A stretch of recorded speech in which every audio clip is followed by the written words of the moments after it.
Eleanor Harwood stood on the front step of the home she had lived in for nearly 40 years. The pale stone walls and the ivy climbing over the windows had always been her comfort, but now they looked like strangers staring back at her. The house was silent, stripped of laughter, stripped of her late husband's warmth. She ran her fingers across the worn brass doorknob one last time, the key heavy in her hand. She was selling it. The decision had not been hers alone. Bills had mounted, repairs had become too costly, and her small pension could no longer stretch far enough. The estate agent had been polite but brisk, telling her that buyers were eager and she should vacate by the end of the week.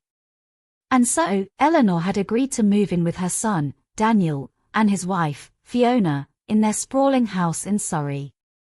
Daniel had sounded cheerful on the phone. "It will be lovely, Mother. You will finally have company, and Amelia will be thrilled to see you every day." Eleanor had wanted to believe him.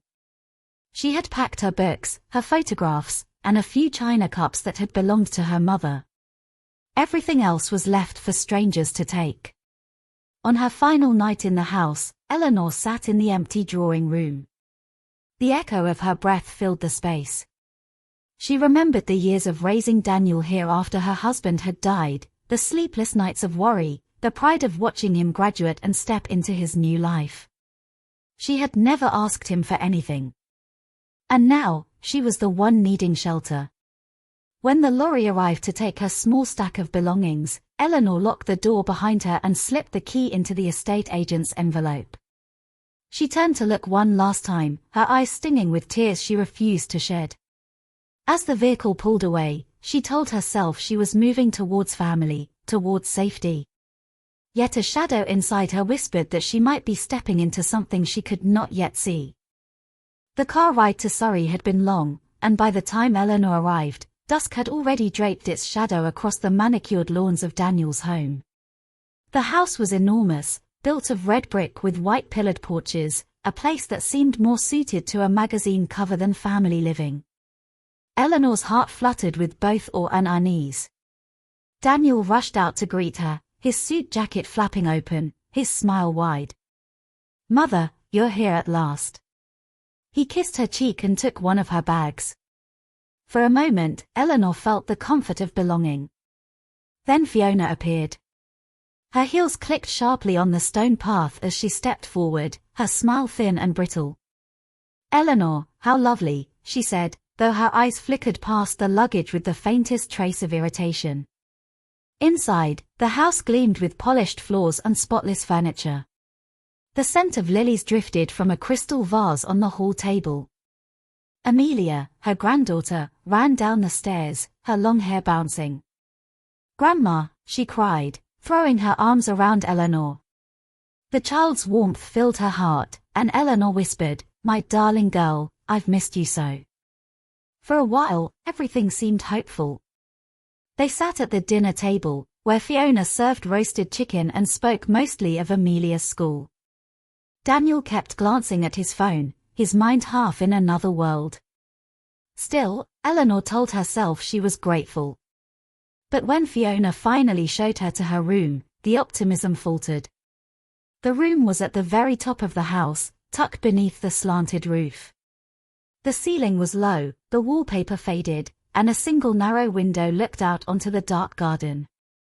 A small bed stood in the corner, neatly made, but the air smelled faintly of dust. "We thought this would suit you best," Fiona said crisply. "It's quiet, out of the way. You'll have your privacy here." Eleanor managed a polite smile. "Yes, thank you. It will do nicely." When Fiona left, shutting the door a little too quickly, Eleanor placed her suitcase on the bed. She sat beside it, listening to the hum of voices and laughter drifting faintly from below. It felt as though the entire household carried on without her. She brushed her fingers across the quilt and whispered to herself, "It's only the beginning. You'll settle in. You must." But as the evening grew darker and the laughter downstairs faded, a heavy silence pressed against the little attic room. Eleanor could not shake the feeling that she had been carefully placed out of sight, like a piece of old furniture that no longer belonged in the grand rooms below. The following morning, sunlight filtered weakly through the narrow window, casting pale stripes across the faded wallpaper. Eleanor rose early, determined to be useful. She folded her nightdress, smoothed her hair, and made her way down the creaking staircase. In the kitchen, Fiona was already bustling about, her silk dressing gown tied neatly at the waist. She glanced up when Eleanor entered. "Oh, you're awake." The words carried no warmth. "I thought I might prepare breakfast," Eleanor offered, her voice gentle. Fiona gave a swift shake of her head. "No need. We usually order pastries from the bakery, and Daniel prefers his coffee strong. Best leave it to me." Eleanor hesitated, then quietly nodded. She settled at the edge of a chair, her hands folded tightly together. Amelia skipped in moments later, kissed her grandmother on the cheek, and began chattering about her school project. Eleanor's heart lifted at the child's enthusiasm, though Fiona quickly cut in, "Eat your croissant before it gets cold, darling." The day passed in a blur of polite distance. Eleanor wandered the garden, marveling at the roses, though she felt like an intruder with every step. When Daniel returned home late that evening, he barely noticed her at the sitting room door, his attention caught instead by Fiona's murmured complaints.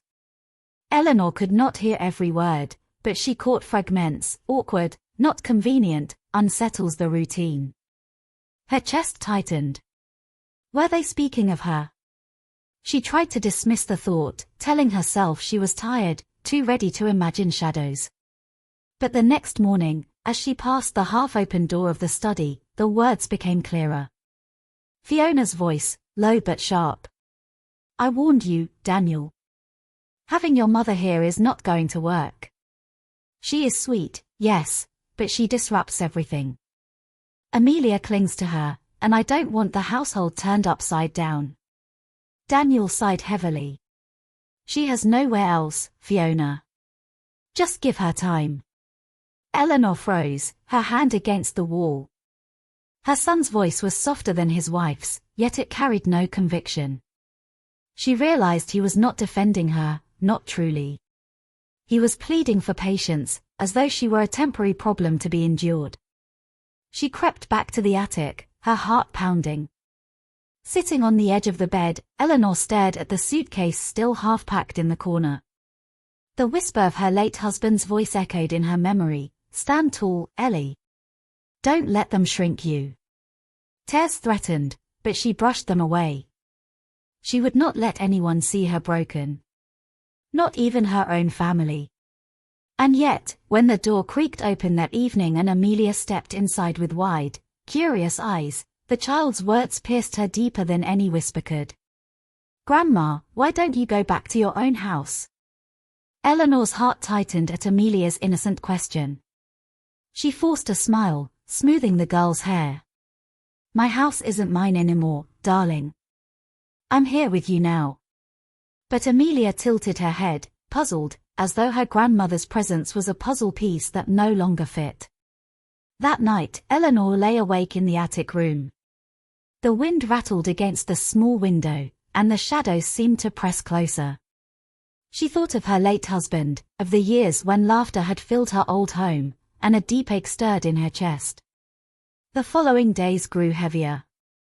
Fiona's politeness thinned into impatience. "Could you not leave your knitting in the sitting room, Eleanor? It looks untidy." Or, "Perhaps it's best if Amelia focuses on her schoolwork without too many distractions." Eleanor heard the message clearly. She was a guest, not family. One grey afternoon, when the rain fell steadily across the garden, Eleanor slipped out for a walk.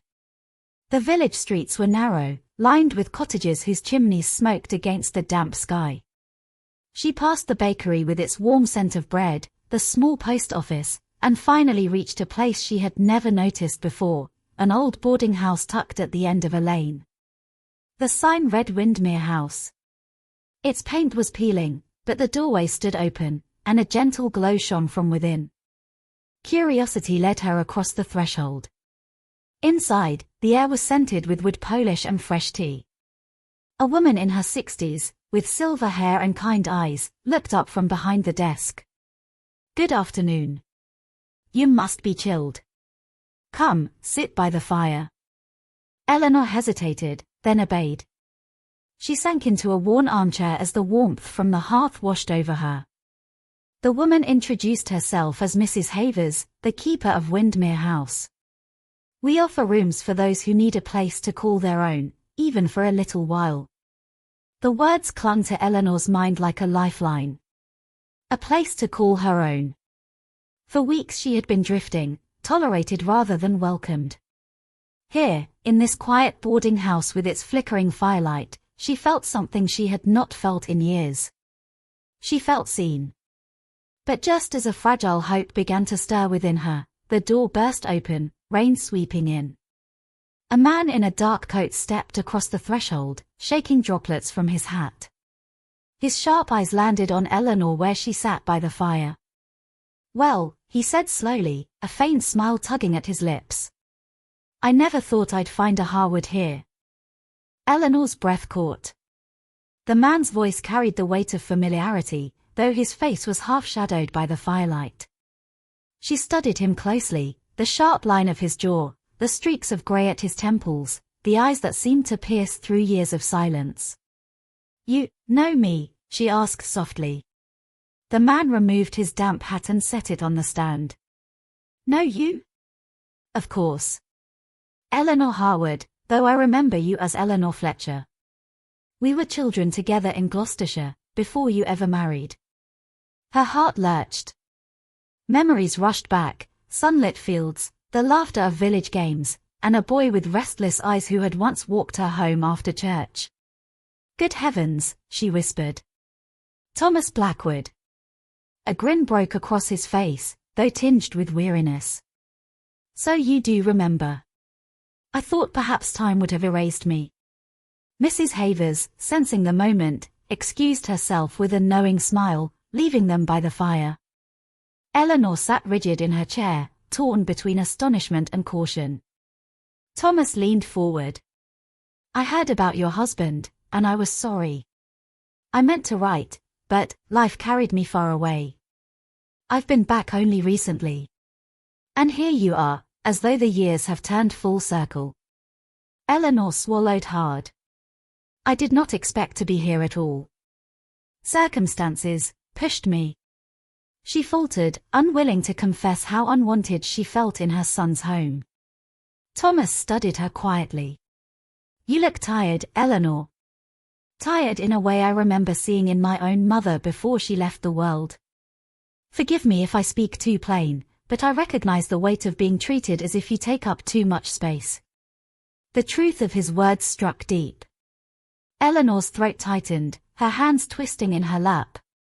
Then Thomas's expression softened. "Windermere House is not a place for ghosts. It is for beginnings. I know, because I, too, came here when I had nowhere else. Mrs. Havers keeps it for people like us. Perhaps it could mean something more for you as well." Eleanor felt the fire crackle against her skin, a flicker of possibility stirring in her chest. For so long, she had lived at the edges of other people's lives. Could it be that here, in this forgotten corner of the village, she might step into her own story again? Before she could reply, the door of Windermere House swung open once more. Rain swept across the floorboards, and a familiar figure stood in the doorway, Daniel, her son, his face pale with anger. "Mother," he said tightly, his gaze darting from Eleanor to Thomas. "What on earth are you doing here?" For a moment, silence clung to the room, broken only by the hiss of rain outside. Eleanor rose from her chair, her knees trembling, while Thomas stood tall, his presence calm but unyielding. "Daniel," Eleanor began softly, "I was only..." "Only what?" Daniel cut in, his voice sharper than she had ever heard. "Sneaking away. Meeting strangers. Mother, do you have any idea how this looks?" The words struck her like blows. A stranger. Thomas, once her childhood companion, now dismissed as nothing more than a shadow. Thomas cleared his throat, his voice steady. "Forgive me, sir. I am no stranger. Your mother and I have known each other since childhood. If anyone has the right to sit by this fire, she does." Daniel's eyes narrowed. "This is none of your concern." He turned back to Eleanor. "You left the house without a word." Fiona was beside herself, and Amelia was confused. "What am I supposed to tell them? That you wander into boarding houses like some lost soul?" Eleanor's lips parted, but no sound came. For weeks she had bent herself into silence, careful not to disturb, desperate not to offend. But something inside her cracked then, something long pressed down, now fighting for release. "Perhaps," she whispered, her voice trembling yet fierce, "I am tired of being treated as though I am invisible." Daniel froze, astonishment flickering in his eyes. The Eleanor he knew had always been gentle, always yielding. She straightened her shoulders, the firelight casting shadows across her face. "You gave me a room at the top of your house as though I were clutter, Daniel. Fiona speaks of me like I'm a burden. Even my granddaughter, sweet though she is, asks why I cannot simply disappear back into a house I no longer have. Do you not see? You made me small." Her words hung heavy in the air. Daniel's jaw clenched, but for the first time, doubt clouded his expression. Thomas stepped closer, his voice quiet but firm. "Eleanor deserves more than pity and corners. If she chooses to find it here, at Windermere House, then let her." The crackle of the fire filled the silence. Eleanor's breath came fast, her heart pounding, but for the first time in years she felt the strength of her own voice. Daniel's gaze shifted between his mother and Thomas, anger warring with something more fragile, uncertainty. At last, he spoke, his voice low. "If you walk away from my house, Mother, do not expect to walk back in." The ultimatum fell like a stone between them. Eleanor's hands trembled, yet she did not lower her eyes. She had been placed at the margins for too long. Now, for the first time, the choice lay before her. And the sound of her son's words would not silence the pulse of freedom stirring in her chest. The rain had eased by the time Daniel turned sharply on his heel and left Windermere House, his footsteps echoing down the lane. The door slammed behind him, leaving Eleanor trembling in the sudden quiet. Thomas remained still by the fire, his gaze fixed on her, though his eyes carried no judgment, only concern. "You do not need to apologize, Eleanor. He is your son, yes, but he does not own your choices." Eleanor sank back into her chair, her hands pressed to her face. "He is all I have, Thomas. I cannot lose him." "And yet," Thomas said softly, "what you risk losing now is yourself." The words echoed in the hush of the room. Eleanor thought of the years given, years of dutiful silence, of allowing others to shape her days. What remained for her if she bent once more, if she obeyed Daniel's warning? Later that night, after she had returned reluctantly to the attic room in Daniel's house, she sat staring at the window. The moonlight lay across the floor like a path. She rose, opened her suitcase, and touched the photographs she had carried with her, her husband in his youth, her children smiling on a summer's day. A knock came at the door. Amelia slipped in, her nightdress brushing the floor. "Grandma, why was Daddy angry tonight?" Eleanor pulled the child close, inhaling the sweet scent of her hair. "Because sometimes grown-ups forget how to listen," she murmured. Amelia lifted her face. "Will you leave us?" "I don't want you to." The words pierced her. Eleanor kissed the girl's forehead. "I will never leave you, my darling. Not truly. Wherever I am, I will always be yours." But when Amelia had gone back to bed, Eleanor sat in the dark, her heart heavy. Her son had drawn a line, stay invisible under his roof, or step out into a life of her own. In the silence, she remembered Thomas's words. Windermere House is not for ghosts. It is for beginnings. And as the first light of dawn touched the rooftops, Eleanor made her choice. She lifted her suitcase, set it by the door, and left it there, ready. Yet as she lay back down, the floorboard outside creaked. Someone was standing in the corridor, listening. Eleanor held her breath, straining her ears. The faint creak lingered, followed by silence. She rose, wrapped her shawl around her shoulders, and opened the attic door. The corridor stretched dim and narrow, lit only by a slice of moonlight from the stairwell window. Yet the air felt charged, as though someone had only just stepped away. She glanced towards Amelia's room, quiet, the child asleep. Daniel and Fiona's door was shut, a line of light beneath it now gone dark. Had she imagined it? Or had someone truly stood listening as she packed her case? She returned to her bed, but sleep never came. Each tick of the small clock on her table sounded like a hammer. Her mind swirled with questions. If Daniel had overheard, would he stop her? Would Fiona use it as proof that she was unstable, ungrateful? By morning, the house bustled as though nothing had happened.